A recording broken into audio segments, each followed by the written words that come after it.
Hold on to your hats, folks, because we're diving headfirst into the whirlwind of Trump's trade war. This isn't just any trade war. It's a high-stakes game that has rippled through economies worldwide. The Trump administration decided to slap tariffs, essentially taxes on imported goods, on a whole bunch of stuff coming from China, Canada, and Mexico. These tariffs were not just minor adjustments, they were sweeping measures that affected a wide range of industries. The stated goal? To protect American jobs and reduce the trade deficit, which is the difference between how much a country imports and exports. The administration believed that by imposing these tariffs, they could level the playing field for American workers and industries. Trump argued that these countries were taking advantage of the U.S. with unfair trade practices, costing American jobs and hurting the economy. He claimed that the tariffs would bring back manufacturing jobs to American soil and revitalize the industrial sector. Now, whether you buy that argument is another story entirely, but the tariffs were very real, and so were their consequences. The economic impact was felt almost immediately, with businesses scrambling to adjust to the new costs. These tariffs weren't just a slap on the wrist, they were a full-blown economic gut punch. Companies faced higher costs for raw materials, which in turn led to higher prices for consumers. Some businesses even had to shut down due to the increased financial strain. The Trump administration imposed tariffs on billions of dollars worth of goods, targeting everything from steel and aluminum to solar panels and washing machines. These industries were chosen because they were seen as critical to national security and economic stability. The tariffs on steel and aluminum alone were a big deal, hitting Canada and Mexico particularly hard. These countries are major suppliers of these metals to the U.S., and the tariffs threatened to disrupt long-established trade relationships. These countries are major suppliers of these metals to the U.S., and the tariffs threaten to disrupt supply chains and drive up prices for American businesses and consumers alike. The ripple effects were felt across various sectors, from construction to consumer goods, making it a complex and contentious issue. Unsurprisingly, Canada, Mexico, and China weren't about to take these tariffs lying down.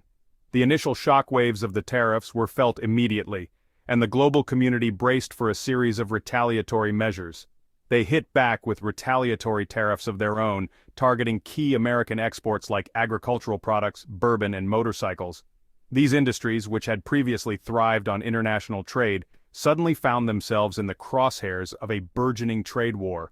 Canada, for example, imposed tariffs on $115 billion worth of American goods, targeting products like steel, aluminum, and maple syrup. The Canadian government aimed to hit the U.S. where it hurt, focusing on industries that were vital to the American economy. Mexico pledged corresponding countermeasures without detailing specific products. The back-and-forth tariff battle escalated quickly, creating uncertainty in the global markets and raising concerns about a full-blown trade war. Investors and analysts watched nervously as stock markets fluctuated wildly, reflecting the growing anxiety over the economic fallout. Businesses on both sides of the border were left scrambling to adjust to the changing landscape, and consumers started feeling the pinch of higher prices on everyday goods. The ripple effects of the tariffs were felt far and wide, affecting everything from small businesses to multinational corporations, and leaving many to wonder how long the tariff tango would continue. Within Canada, the federal government wasn't alone in pushing back against Trump's tariffs. The provinces, each with their unique economic landscapes and industries, also felt the need to respond robustly. Individual provinces, feeling the heat from the trade dispute, took matters into their own hands. They devised strategies to mitigate the adverse effects and protect their local economies. Ontario, Canada's industrial powerhouse, launched a public awareness campaign to highlight the negative impacts of the tariffs.